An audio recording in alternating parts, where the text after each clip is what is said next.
José Francisco Lagos. Bueno, y nos acompaña en nuestro panel Jorge Rojas, académico de la Universidad Andrés Bello. ¿Qué tal, Jorge? Bienvenido a este Muy contento de estar acá. Gracias por la invitación, José Francisco. Y también Álvaro Iriarte, director de contenido de República. Álvaro, ¿qué tal? Bienvenido. Muchas gracias, José Francisco. Feliz de estar hoy día y además de compartir con Jorge. Oigan, partamos con los temas económicos. Hay una cifra que preocupa, sobre todo por el contexto de la discusión en la que se está dando, y es el tema del desempleo. Quiero partir contigo, Jorge, porque vemos que sigue habiendo presión en el desempleo, sigue aumentando. Sabemos que estos meses, tal como nos ha enseñado Jorge antes también, son particularmente complejos en esta materia, pero vemos, al menos lo que me ha tocado percibir, es que la ministra del Trabajo, el gobierno, está en una agenda paralela a la recuperación del empleo, sobre todo por lo de las pensiones, por lo del pacto fiscal, y es un problema que ya está muy instalado y no se ve una solución fácil. ¿Cómo lo ves tú? Sí, la verdad es que el panorama no se ve muy alentador. Tener un 8,8% de desempleo es cierto. Existe la estacionalidad, ¿verdad? Que los meses de invierno se genera, la economía el mercado laboral tiende a desacelerarse, a ser menos dinámico, pero estos niveles de un 8,8% comparado con lo que hemos tenido en años anteriores, digamos pensando previo al estallido social, sigue siendo un valor elevado. Y también no me gustan mucho las justificaciones que da el gobierno cuando analiza estos datos, porque dicen, bueno, lo que sucede es que están creando empleos, pero los inactivos están empezando a buscar trabajo y tenemos un crecimiento en los que buscan trabajo por primera vez. Y es como eso, la verdad es que es un poco irrelevante para la medición del indicador. Si el indicador aumentó, es porque justamente las personas que quieren trabajar no están encontrando ese trabajo, o sea, no hay una creación de empleo suficiente. Y la verdad es que con las reformas que se están proponiendo, se ve difícil que se reactive el mercado laboral con la intensidad que se requiere, además de efectos puntuales como tiene que ver, por ejemplo, las cosechas que se perdieron, claro, que nosotros sabemos que en septiembre, octubre hay empleos temporales que empiezan a crearse, y si las cosechas no están, probablemente eso también va a afectar el empleo temporal que se genera, y por lo tanto la disminución que podemos proyectar en el desempleo en el futuro va a ser menor a la que típicamente tenemos. Entonces, tenemos todo este tipo de situaciones y las reformas. O sea, claramente aquí las reformas de pensiones que quieren implementar algunos generan distorsiones aún más importantes en el mercado laboral. Y hoy día, justamente revisando la prensa antes de venirme para acá, veía que, por ejemplo, un grupo de diputados quería hacer el aguinaldo de fiestas patrias obligatorio, lo que es incorporar otro costo adicional, y pareciera que no hubiesen visto, digamos, el dato de desempleo que saltó de 8,5 a 8,8%. Oye, Jorge, a nosotros nos gusta explicar los temas en fácil, especialmente cuando a veces no se entienden las causas. La semana pasada lo hicimos a propósito del aumento de precio de las papas, pero plantean algunos diputados esta obligatoriedad del aguinaldo, y algunos dicen, bueno, pero es un monto tan chico que casi que no es relevante o no es tan inconveniente para hacerlo obligatorio. Pero por otro lado, uno dice, bueno, es que se suma estas cosas que se establecen. Entonces, ¿cómo lo ves tú? Y a propósito, sobre todo mezclado con la discusión que tenemos, o más bien con el problema que tenemos de la informalidad laboral que también está presionando, tal como el desempleo. Exacto, de hecho la informalidad en los últimos 12 meses también creció. Y sabemos que ese empleo no es un empleo de calidad y que no se pagan leyes sociales y que por lo tanto se mantiene aguinaldo obligatorio. se mantiene el problema. O sea, es que si nosotros empezamos a llenar de rigideces, es decir, de restricciones, de obligaciones en el mercado laboral, simplemente va a empezar a crecer más todavía el sector informal. Las personas van a optar por trabajar en negro porque va a ser mejor tener empleo que no tenerlo. Entonces se pueden generar situaciones complejas porque, claro, uno dice ya, el aguinaldo obligatorio es una cosa que uno podría decir es marginal. Aunque qué tan marginal es, siempre depende, digamos, del bolsillo de cada empresa. Claro. ¿ya? O sea, si son 10.000 pesos, quizás para una empresa no es nada, para una gran empresa, pero para otra, para una pyme, ¿cierto? Que tiene 10 trabajadores y que ha sobrevivido como pudo el estallido social, después la pandemia. O sea, quizás sí es un costo relevante y definitivamente no genera ningún incentivo en crear nuevos puestos de trabajo. O sea, a lo más mantener los que ya se tienen. Y aquí lo que se necesita es creación de empleo. Y si a ese efecto marginal le sumamos el efecto marginal de la reforma tributaria y le vamos sumando los efectos marginales de la reforma de pensiones, definitivamente se empiezan a retroalimentar todos estos efectos, y por eso es que es importante tener una visión también más de largo plazo, y si lo que se quiere es mejorar los salarios, aquí lo que hay que hacer es trabajar en productividad, modernización del Estado, mejor formación de capital humano, pero no estar incrementando estas rigideces que no generan ningún tipo de incentivo para que las empresas creen nuevas posiciones, y además tenemos que ver el tema del crecimiento económico. Yo lo he dicho aquí antes, nosotros estamos creciendo entre el 1 y el 3%, deberíamos estar aspirando a crecer entre el 5 y el 7%. O sea, nosotros tenemos que volver a crecer a ese nivel para poder justamente mejorar las condiciones laborales y mejorar la prosperidad en términos generales. O sea, nosotros necesitamos atraer mayor inversión, y lo que yo veo lamentablemente es que con las reformas que se están promoviendo, con el nombre que se quiera, reforma tributaria, pacto fiscal, lo que sea, no se está orientando hacia un mayor crecimiento que es necesario para poder justamente que la economía se expanda y crear más puestos de trabajo. Bueno, ahí entonces está explicado esta idea del aguinaldo obligatorio. Y quiero pasar a otro tema y preguntarte, Álvaro, tu opinión, y también que nos puedas explicar un poco cuál es esta idea que hay en ENAP, porque el Ministerio de Hacienda anuncia que va a hacer un retiro de utilidades de $400 millones, y el gerente general de ENAP dice que son montos perfectamente manejables. ¿Cómo se ve esta situación? Porque además es primera vez en los últimos 20 años que se hace este retiro de utilidades. Bueno, yo creo que te quiero agregar un dato adicional que todos que nos están escuchando lo pueden encontrar en los distintos portales. Lo sorprendente de esto es que se anuncia este retiro, pero se conoce que las utilidades de ENAP se han ido contrayendo en una cifra importante.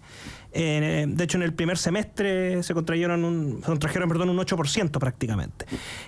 A mí me da la impresión, José Francisco, que aquí estamos en la clásica comprobación de esa larga discusión teórica de cómo funciona una empresa del Estado, en especial en un país como el nuestro, porque no estamos hablando acá de un modelo de una empresa alemana, no, estamos hablando acá de las empresas en un país como el nuestro, y que es una realidad muy, muy, muy común y habitual en Latinoamérica.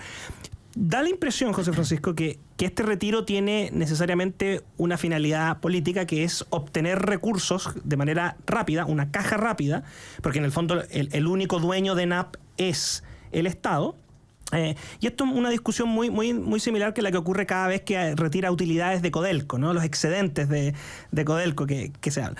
Pero el punto es que pareciera ser que se está retirando porque claramente, como decía Jorge, al no tener crecimiento, las cifras no están buenas, no se está generando una creación neta de riqueza, no se están generando puestos de empleo. Pareciera ser que hay que inyectar, siguiendo algunas teorías más bien de corte keynesiano, inyectar recursos a través de los programas del Estado. Y en el fondo es más que probable que estas utilidades terminen para financiar alguna iniciativa. Ojo con eso. La señal no es buena. ¿Por qué no es buena? Porque en el fondo tenemos de otra parte Codelco, que nos están informando cada cierto tiempo que la situación está mal, que tiene un nivel de deuda que va aumentando y creciendo, que ya hay incluso algunas calificadoras de riesgo internacional que están señalando que es muy alto el nivel de deuda que tiene.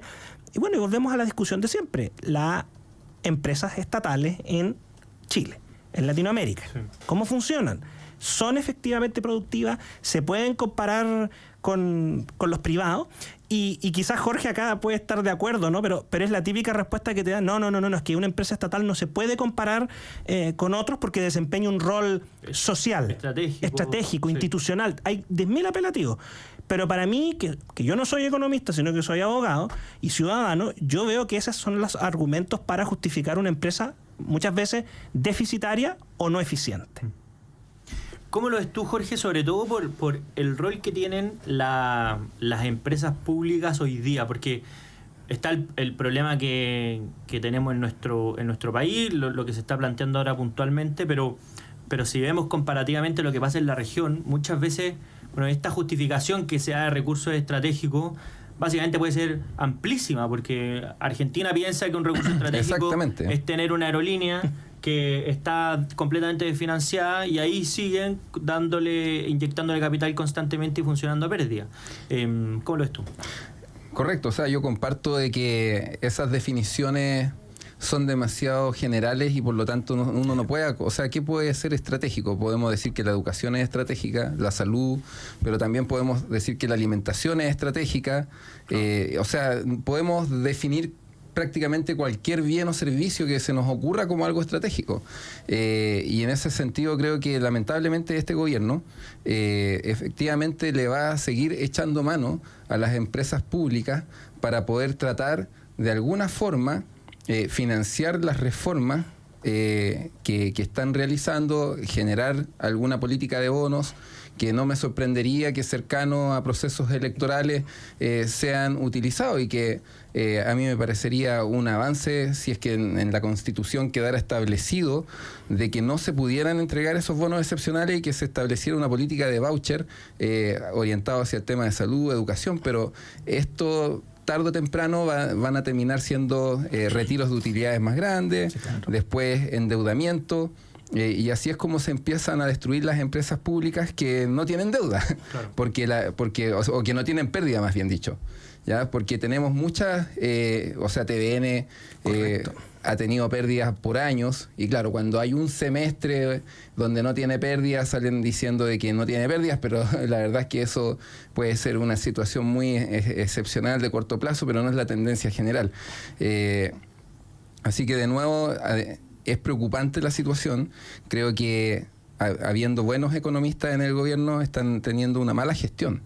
O sea, lo que conversábamos la semana pasada respecto de esta colusión del mercado de las papas, que es altamente atomizado. O sea, yo lo dije como un poco en chiste de que tendrían que haber organizado un encuentro como con 1000 personas para poder...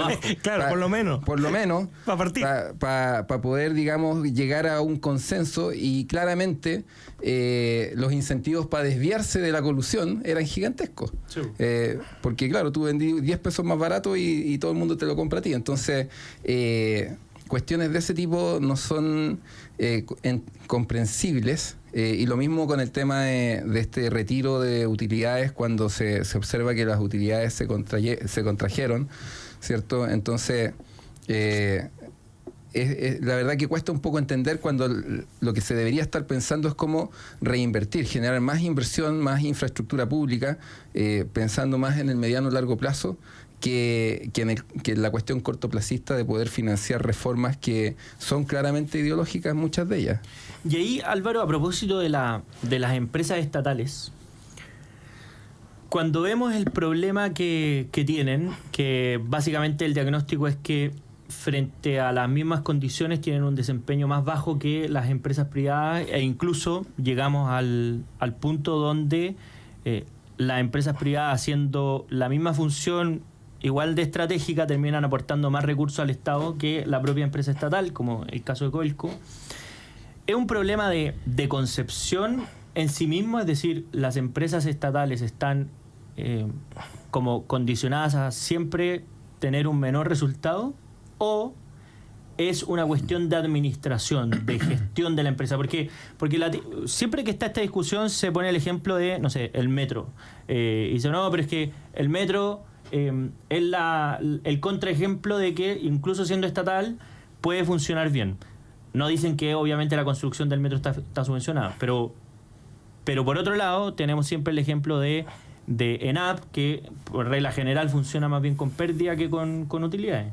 A ver, yo creo que esa pregunta es para un debate extraordinariamente largo, pero yo me atrevería a decir, José Francisco, que las empresas estatales o de propiedad estatal que funcionan eficientemente o que funcionan bien en un ambiente donde no tienen un monopolio legal, como es el caso de ENAP, y donde pueden competir, para ser eficientes propiamente tal, son aquellas que han abandonado las notas esenciales o características de una empresa estatal. ¿Qué quiero decir con esto? A lo mejor Jorge puede compartir algunos de los criterios desde el mundo de la economía, pero ¿cuáles son los problemas? ¿Por qué tenemos siempre esta gestión? Porque la designación de los directorios muchas veces privilegia criterios políticos, sociales o estratégicos y no de nombrar personas que tengan las capacidades o la experiencia en la industria para sacar adelante la empresa. Segundo, porque muchas decisiones importantes, cruciales, no voy a calificarlas de estratégica porque acabamos de pasar por esa parte, pero decisiones relevantes de la industria, una empresa privada las toma con las consideraciones de si crea o destruye valor y cómo le repercute en el largo plazo.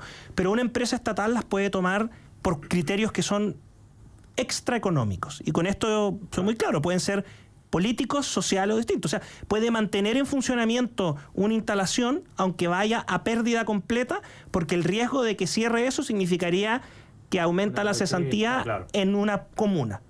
Ojo con eso. Y ahí está la distorsión.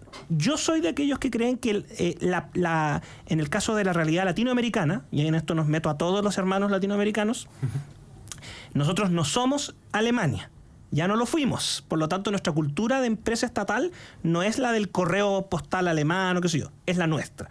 Y nosotros estamos expuestos. O sea, no nos olvidemos, la gente tiene a veces memoria muy frágil, pero algunos escándalos de corrupción interesantísimos en Chile, anteriores al caso Convenio, por ejemplo, está el tema de ENAP. ENAP estuvo envuelta en un escándalo de corrupción en los años 2000. Sí.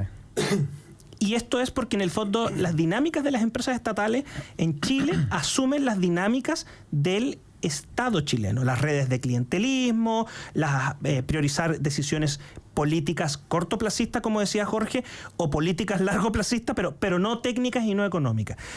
A mí me preocupa porque en el gobierno actual existe claramente el deseo de aumentar el número de empresas del Estado. O sea, no nos olvidemos, sin cambiarnos de tema, que uno de los elementos centrales de la Estrategia Nacional del Litio es la creación de la Empresa Nacional del Litio.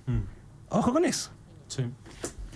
Bueno, vamos a seguir analizando este tema. A propósito que lo esbozó Álvaro Iriarte, hablemos de la política nacional del litio porque me parece que es un tema relevante, especialmente con el rol que aparentemente tendría Codelco, y sobre todo ver la oportunidad que quizás se está perdiendo a propósito de recursos estratégicos que al final terminan siendo estratégicos en la medida que podamos utilizarlos, si no difícilmente pueden catalogarse como tal. Lo vamos a hacer, pero a la vuelta de esta pausa, y volvemos en un par de minutos, no se vaya.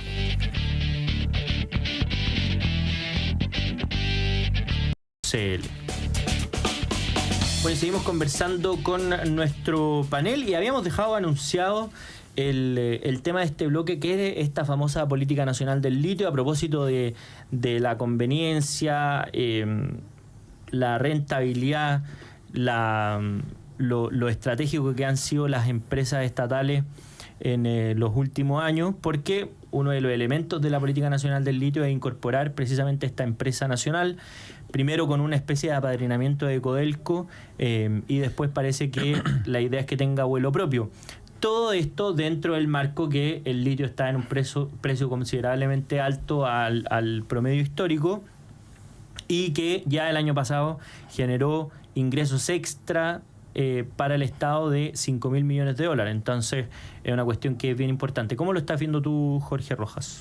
La verdad es que lo veo con preocupación porque si hay algo que nos muestra la evidencia es que el Estado debería intervenir en aquellos lugares donde efectivamente los privados no pueden hacerse cargo. Y ahí el ejemplo típico son los APR, ¿cierto? El agua potable rural, donde tenemos comunidades aisladas, pequeñas, que no tienen quizás muchos recursos y por lo tanto no va a llegar ninguna sanitaria privada, por más que estén reguladas, a poder brindar ese servicio. ¿Y por qué? Por lo que estábamos conversando en el bloque anterior. O sea, cuando nosotros tenemos empresas públicas, lo queramos o no, y dado la cultura latinoamericana, son permeadas por los intereses políticos. O sea, muchas veces tenemos gerentes generales de estas empresas que no tienen experiencia en el rubro, que son puestos ahí por cuoteos políticos.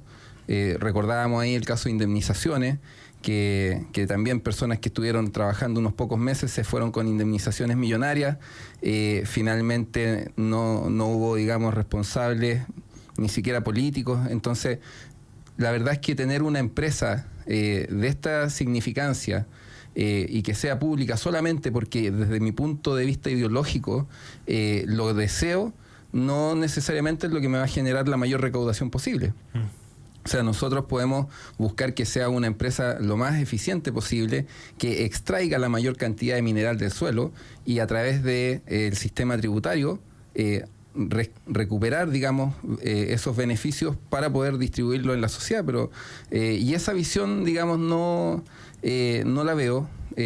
También todo depende, ¿cierto?, de cómo se quiera hacer esta cuestión pública, porque puedo ser simplemente el Estado como un inversionista más, o tratar de tener control, que de hecho en los primeros anuncios, que después se salieron a explicar, como siempre, se hace un anuncio y después se hace las explicaciones de los anuncios. La oficial. La explicación oficial, exacto, Álvaro.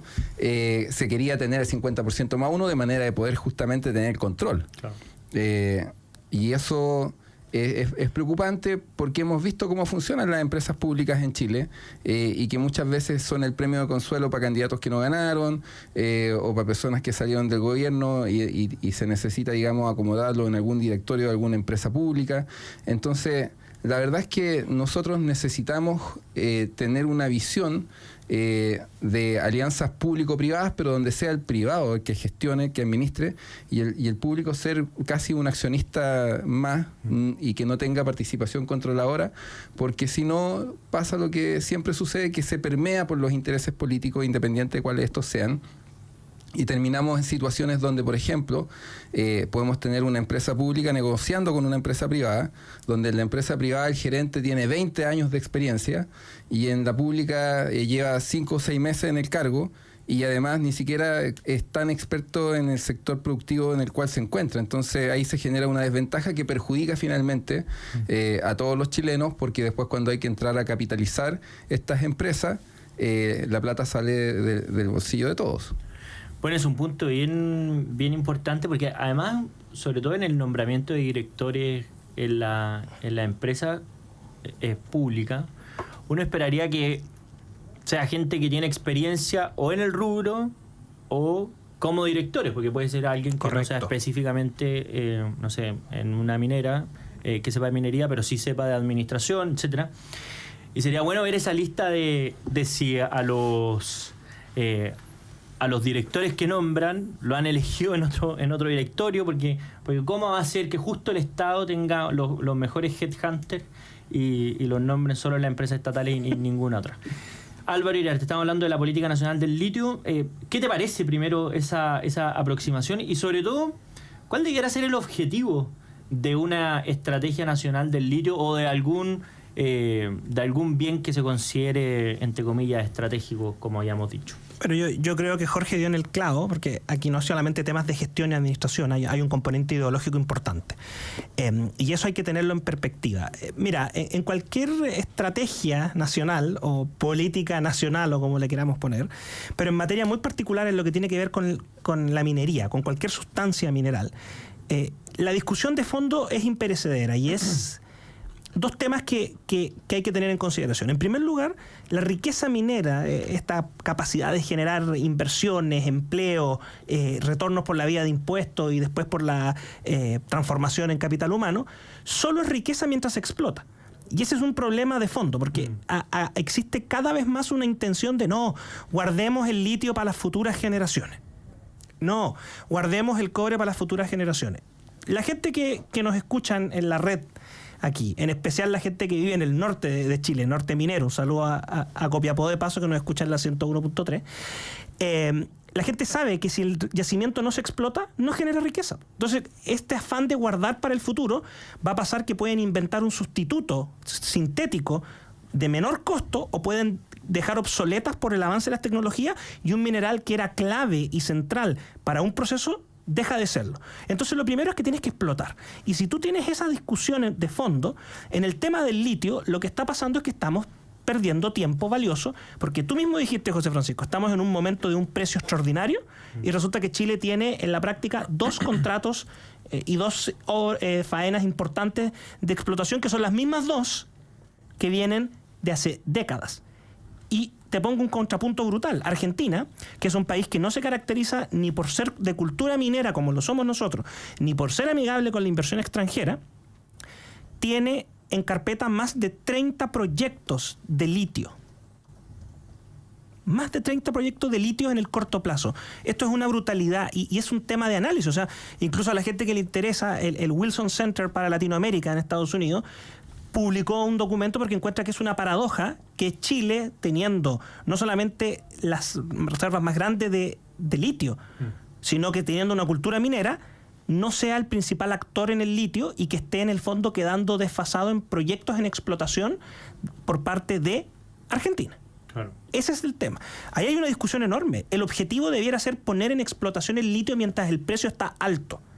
Para que sea, como dice Jorge, pues entreguémoslo a licitación a los privados que ya lo saben explotar. Tenemos en Chile con experiencia a SQM y a Albemarle, o Albemarle como le dicen en general acá.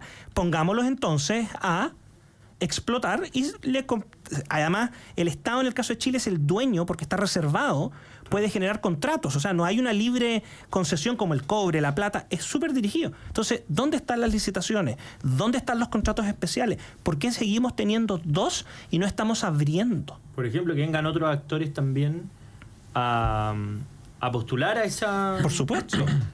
Oye, Jorge, Sí. Cuando se establecen estas políticas nacionales, te repito la pregunta que le hice a Álvaro, en el fondo, ¿cuál debieran ser los objetivos? Porque parece evidente que si no tiene la rentabilidad necesaria o si no tiene como una contrapartida económica, tiene poco sentido fijar esta estructura o esta estrategia que implican una creación de empresas o que implica estos acuerdos especiales a propósito de un mineral o algún bien por el estilo. Claro, lo que pasa es que de nuevo, como mencionaba Álvaro, la ideología. O sea, aquí hay una componente ideológica que lamentablemente les evita ser pragmáticos. Exacto. Porque, o sea, nos pasó con el salitre, ¿cierto? Teníamos salitre, lo estábamos explotando, se crea salitre sintético y más encima nos golpea junto con la crisis del 29. O sea, tener el mineral en el suelo no tiene ningún valor, si el valor agregado está después de extraer el mineral y procesarlo.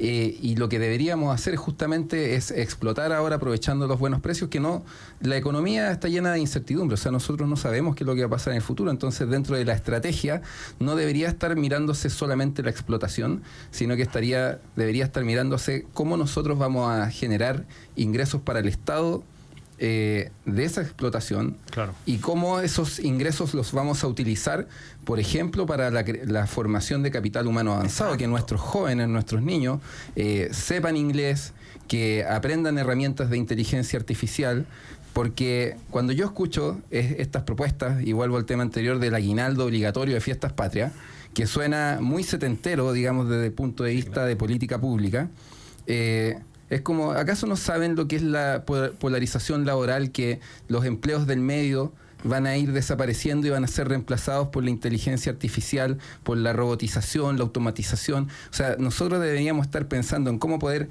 generar recursos de esta explotación minera y que lo hagan los más eficientes, los mejores, y no concentrarnos en que el mineral es de todos y que lo tiene que hacer el Estado y que prefiero guardar en la tierra un poquito para el futuro. Claro. Sin tener certeza de si se van a desarrollar otras tecnologías que probablemente después ya no necesiten el recurso.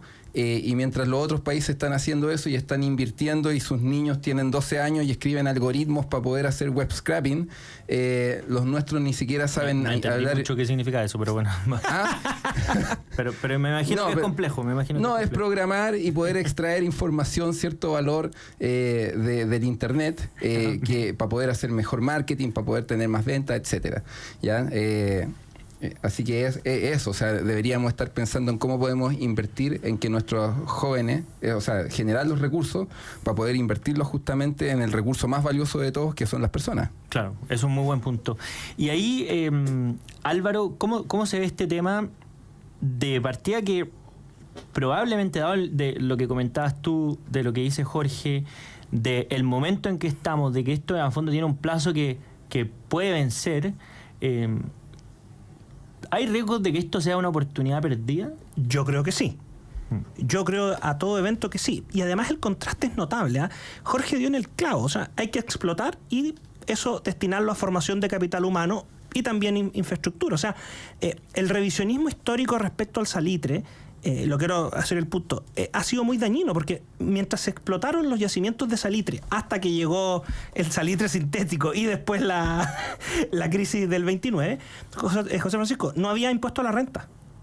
Mira. Y las obras de infraestructura que generaron después un desarrollo, por ejemplo, el famoso viaducto del Mayeco, que a todos nos lo enseñan, incluso a nuestra generación, en los libros de historia, que se construyó, y está la foto y todo, se construyó durante la época en que los recursos del Estado provenían mayoritariamente de la explotación del salitre. Tú puedes generar infraestructura para el desarrollo. Podrías estar destinando los recursos del salitre para generar plantas desaladoras para enfrentar la sequía en el norte, embalses y obras de infraestructura para el agua acá en el sur. Y además tienes el tema del desarrollo de capital humano. El problema, José Francisco, es que como no lo estás explotando y estás pendiente de otras discusiones, no es que baje el precio, puede ser más dramático, puede ser que se estabilice la demanda en el largo plazo del litio y que los otros países tengan la capacidad de ingresar suficientes niveles de producción de manera tal de que no sea más. ¿Y quién aprovechó? El que explotó antes. Claro. Es un muy buen punto, porque además no solamente lo relevante pareciera ser cómo ingresan los recursos, sino que también cómo se están gastando y en qué se están, gastando. Eso debería ser parte, o sea, si hablamos de una estrategia, claro. Eso debería ser parte de la estrategia. O sea, voy a obtener estos recursos, hacer una estimación de los recursos y en qué los voy a gastar. O sea, infraestructura, capital humano, modernización del Estado, o sea, cómo yo voy a utilizar los recursos que se van a generar. Eso debería ser obviamente que parte de la estrategia, porque no puede ser que siempre se esté pensando en la contingencia. Exacto. Y se esté cayendo en no ser pragmático. Si aquí, cuando uno es gobierno, tiene que gobernar pragmáticamente para poder tratar de generar la mayor prosperidad posible y darse cuenta de los fenómenos que están ocurriendo en el mundo. O sea, lo que yo hablo de la polarización laboral significa que los trabajos que van a sobrevivir son los de los polos extremos, es decir, los altamente calificados, médicos, neurocirujanos, por ejemplo, doctores en alguna disciplina, y las personas que hacen trabajos auxiliares de aseo, pero los puestos que están entre medio van a ir siendo reemplazados por la automatización, la robotización, y si nosotros no estamos pensando en eso, y seguimos metiéndole rigidez al mercado laboral, vamos a terminar en una situación de alto desempleo que perfectamente podría llegar a ser 20-30%. Entonces, es parte de la estrategia que deberíamos empezar a analizar. Bueno, queda más claro el panorama, sobre todo el panorama económico analizado con nuestro panel, con Jorge Rojas, académico, economista y académico de la Universidad Andrés Bello. Muchas gracias, Jorge, por habernos acompañado. Gracias por la invitación. Y con Álvaro Iriarte, abogado y director de contenidos de República. Muchas gracias, Álvaro, también por habernos acompañado. Y antes de